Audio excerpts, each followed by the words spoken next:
Hey guys, it's been a while, but I'm going to be talking to you today on something that I usually don't talk about, but history. Miss Brown has been posting several things on your Google Classroom on World War II and such, and I said, could I talk about World War II? And she said, sure. But before I get into that, I wanted to do a quick review of World War One and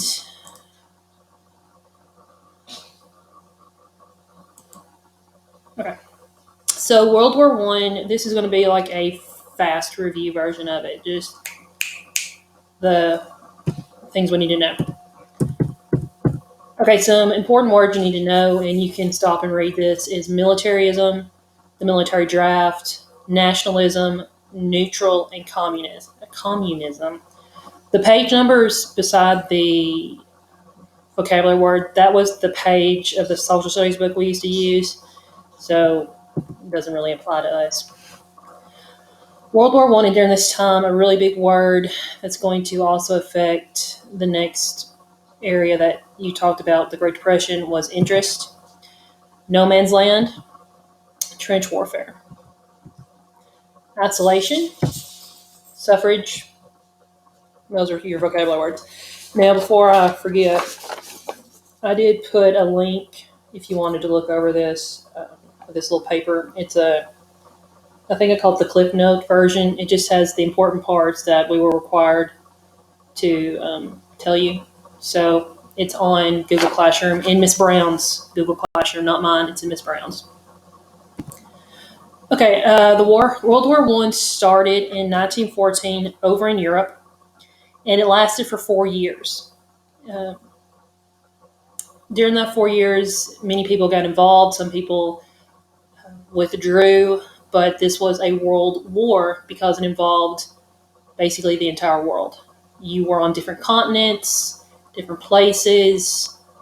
It just wasn't isolated to one country or two, but it was many different countries and continents.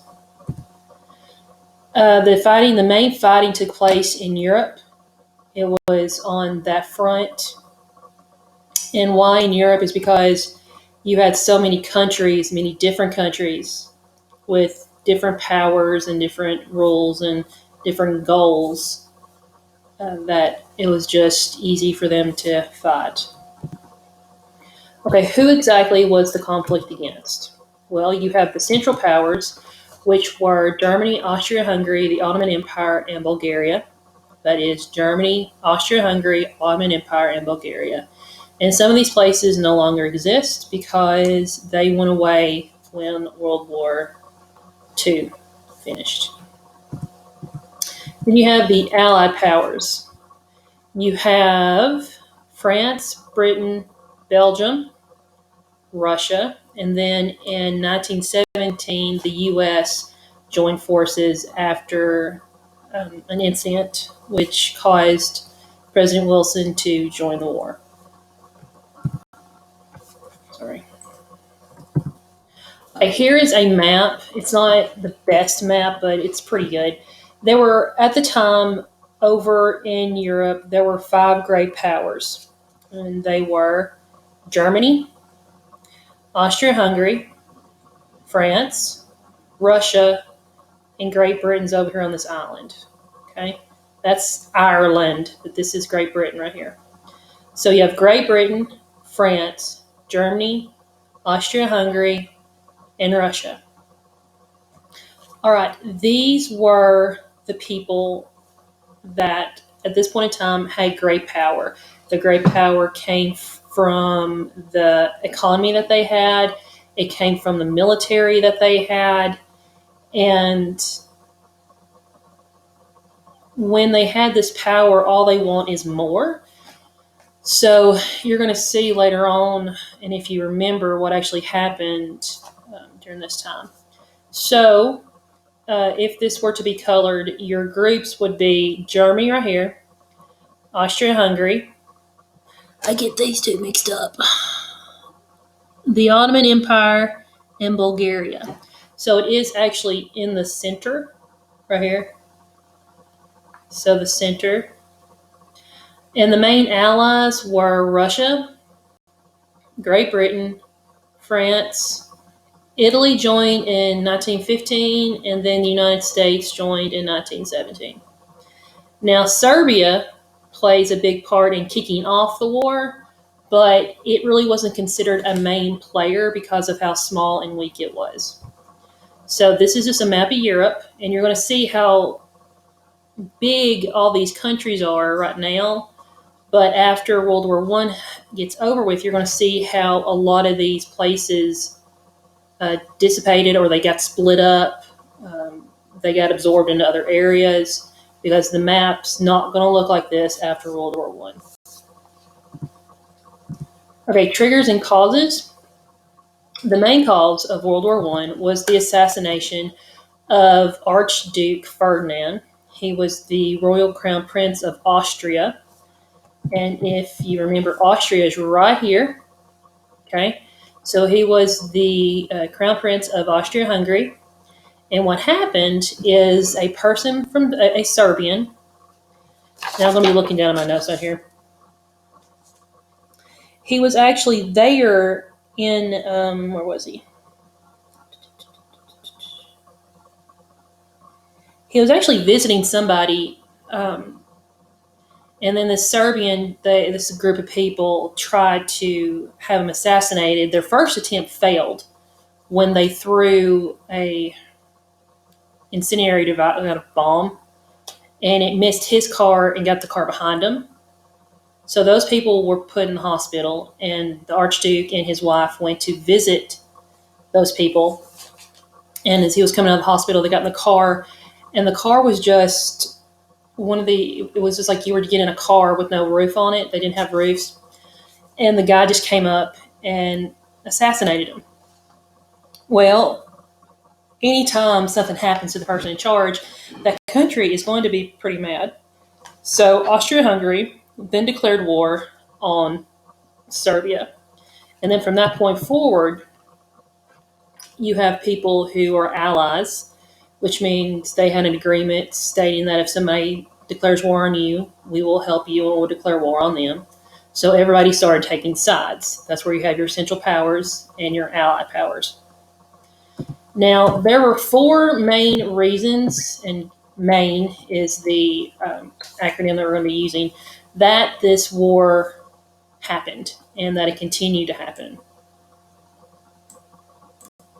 Okay, the first one was M, militarism. Now, because Europe is made up of many different countries, each country has their own military.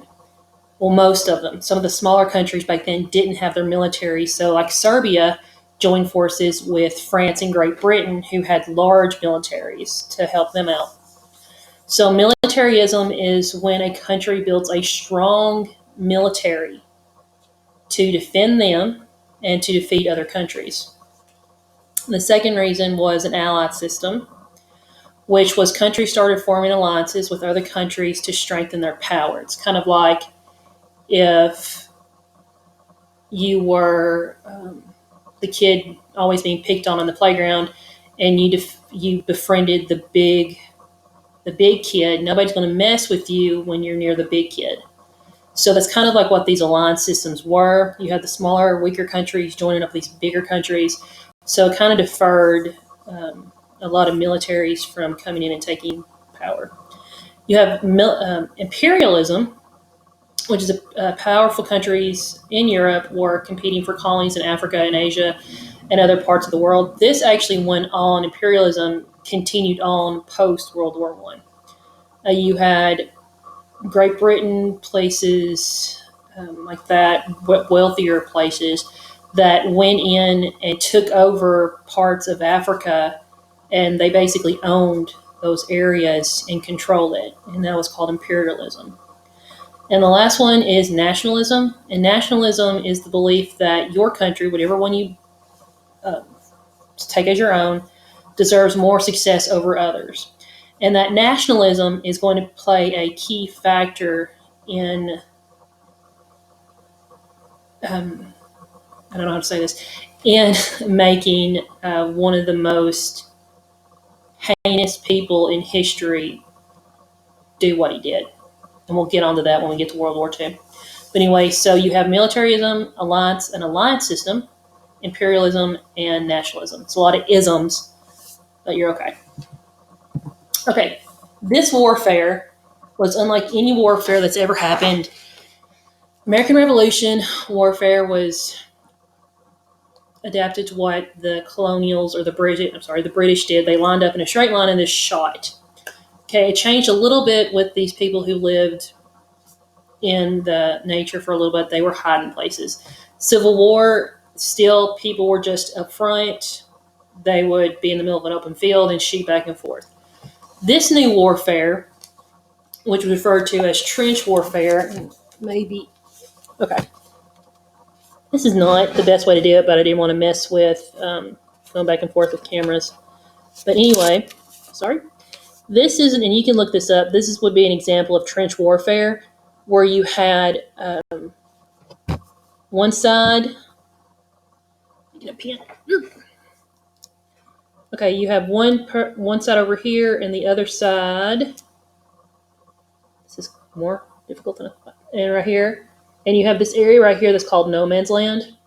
So basically what happened was you have both sides on either side of the field, and they have trenches where they were down there and they were going back and forth. They had long assault rifles or assault weapons that could shoot ammunition several hundreds of yards away, which was much greater. And you even had military machine guns and stuff like that were coming out. Now, trenches, they were supported by artillery, machine guns, infantry assaults, which would be the people coming up from the trenches and moving forward. Tanks for the first time were being used. It wasn't the tanks we have today, but they were at the point in time this technology was the best that they had. You even had early airplanes that were flying and dropping things across the lines, and you even had poisonous gases. One of the most prevalent was mustard gas, and they would throw it or shoot it into the trenches, and the military people, hopefully they had their gas mask, would have to put it on them very quickly. Okay, here's some pictures of trench warfare. As you can see, they're actually in a trench, which is basically a really big ditch. Okay, and they would go back and forth, and you can see they actually slept and lived in these areas wide open, and they would sneak their head over here and just be careful with it. Now, at the time of World War I in the United States, our president was President Woodrow Wilson. He was elected in 1914. He spent a good amount of his presidency bragging about the fact that the USA was not involved with the war in Europe. He was proud of that. He didn't want us to get involved with helping someone else with their problems. He wanted just to keep his hands off. So that was his job. And up until 1917, he had done that. He had kept the United States out of Europe in this war. But that changed when I think it was, yeah. Okay, so many things happened during this time. So in May of 1915, the Germans in their U-boats, which is a early submarine, sank a vessel a British passenger ship known the Lusitania. Now, 1,000 passengers unfortunately perished in this incident, and over, let's see, it says 128 were American citizens. Now, this was the first time since World War I started that American lives were directly affected by this. Still, President Wilson was, okay, it's 128 people. I know that's bad, but we're not going to go to war over that. So later on, something else happened. The British government intercepted, which means they got a message that Germany was sending to Mexico. Now, Germany, I'm going to look down and read. It's known as the Zimmermann Telegram. And the Zimmermann Telegram was sent by a German minister named Zimmermann to the German minister who was a representative in Mexico. Basically, Zimmermann wanted the German representative in Mexico, to try to convince the Mexican authorities to help and to go to war with the United States, so that that could take kind of like a distraction. And then once everything got in place, Germany would come over and take over the United States. They would give Mexico the land that the United States won in the Spanish-American War, and they thought all things would be happy. But the British government intercepted this telegram, and after they made this telegram, they knew that American lives were directly in danger. And then on April 6, 1917, the United States officially entered World War I. Now, up until the previous war that happened in the United States was the Civil War, which ended in 1865. So you have from 1865 to 1917, 35, 42 years, where we didn't have hardly any military interaction. So our military at that point in time was a volunteer basis until the draft and the Civil War, and then from that point forward. Wilson enacted once again the draft, and because we had very small armies and our Navy was very small, so to get more soldiers and sailors, Congress passed the Selective Service Act, which was basically the military draft. So this was where you had men between the ages of 21 to 30. They had to sign up. Like for today, like people go to the post office. They had to go to a local area and sign up for the draft. And if they were drafted, then they were sent either to the Army or to the Navy or wherever military branch they got sent into. Now, so right here, this is June 5th, 1917. This is people who are registering for the draft, men. And then this was actually, they were put in groups of numbers, and they would just draw these numbers, and if you fell within that area, then you were drafted into the military. Okay, this was, as you can see, this was for them, a modern day submarine, but they referred to them, especially in Germany, as U-boats. You had big artillery shells, which basically what they did was they took like how they would a cannon, and they fitted those with these big artillery guns, and they loaded them with they're huge rounds, and it would shoot across the battlefield. So the fighting, it was rough. So Europe at this time were fighting, and they couldn't really make their factories and stuff. So during this time, the United States actually saw an economic boom during the war. And one of the downsides of war is when that happens, a lot of the economics go down for the people who are involved, but other countries do benefit from it. And the United States happened to benefit when Europe went to war, because the United States was exporting, which means sending out supplies to Britain and other military entities. They were also doing military supplies and different things. So American factories and American industries boomed during this time. Now, when the war ended in 1917, the Central Powers, which was Germany, Russia, so the Russians actually switched sides on us, Austria-Hungary, and the Ottoman Empire were defeated. In 1917, Russia was taken over by communists, which is a form of government. Austria-Hungary and the Ottoman Empire ceased to exist. You still have Austria and you have Hungary. They're two separate countries. The Ottoman Empire became known as what we know today as the country of Turkey. And the United Nations was formed in hope of preventing another such conflict. This was the idea of President Wilson, but our Congress didn't support it, so it kind of fell through the wayside.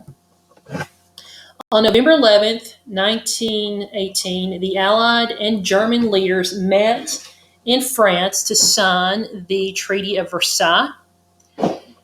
Now, the Treaty of Versailles is also a very sore subject for different countries because, and I'm looking at my book, it was consisted of 440 articles setting out the terms of German punishment after they had taken responsibility for they referred to it as the Great War, and had fought from July 1914 to November 11th, 1918, when they signed the armistice. And this act of Germany being punished like they did, they had to pay what was called restitution, which is they had to pay for damages. And this literally broke Germany. They went into a depression. They had to borrow money from different countries to pay these people back. And this led to a bunch of German individuals creating groups that would someday form to start World War II. Because, like I said before, nationalism plays a very big part, and Germany was a very nationalist country. They were very proud to be Germans. So, with the war over, I'm sorry, that was my dog. Some policy changes happened. Like I said before, you have resentment of the German people who were at the time blamed. So this is when I was talking about Adolf Hitler's German Party. Now, during this war, the men went overseas, so women actually had to step up and work for the first time in a very long time. So you have women who worked in factories. They were mechanics and farm workers. They joined the army and became clerks. They worked on cars and what else. They were ambulance drivers and nurses during the war. And this gave women a sense of empowerment, which they kept going post World War I. Now, during World War I, like I said, women helped run the country while the men were off fighting the war. So to them, they're like, okay, we're helping support our country, but yet we don't have the right to vote. So this is when women's suffrage came into play. And the word suffrage just basically means the right to vote. So earlier in the last century, the 1800s, they had many people, women in particular, fought for the right to vote, but that fell by the wayside because they were still trying to get the votes. For them to be able to vote, they had to actually be put in the Constitution as a Bill of Rights. That is not right, I'm sorry. They had to be put in the Constitution as an amendment. And to do that, all the states had to agree, not all, but 3/4 of the states had to agree on the terms. So by the time it rolled around in 1915,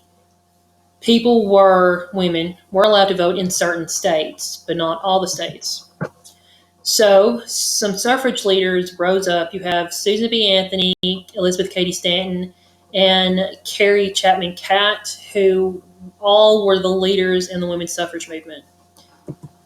Now, Susan B. Anthony, unfortunately, was not alive when they had the right to vote. Also, as well as Katie Elizabeth Stanton, never lived to actually be able to see that. But Miss Catt did. She led an army of voteless women in 1919 to pressure Congress to pass the constitutional amendment giving them the right to vote. They wanted to ratify in 1920. Ratify means to pass the law. So the 19th Amendment, which is the right of citizens of the United States to vote, shall not be denied or abridged by the United States or any state according to sex, which means boy or girl. Congress shall have no power to enforce this article by appropriate legislation. So the 19th Amendment on August 26, 1920, the 19th Amendment to the Constitution was ratified. This amendment gave the women the right to vote. Like I said, Carrie Chapman Catt called this amendment the greatest thing that came out of the war. Now, Tennessee played a very important part in passing the 19th Amendment. They were actually the state that was the state was needed. Tennessee was the state that they needed to vote yes. And because of a mother's letter to her son, and you can look this up, it's Harry Burns. He was a Tennessee legislator, and his mother wrote a letter, and that letter actually was the reason why he went from voting against women to vote to for women to vote because of his mother wrote a letter. Now, that is all of the quick review. We could have taken a long time, but this was a quick, short version. So I'm going to be posting some more stuff about World War II coming up.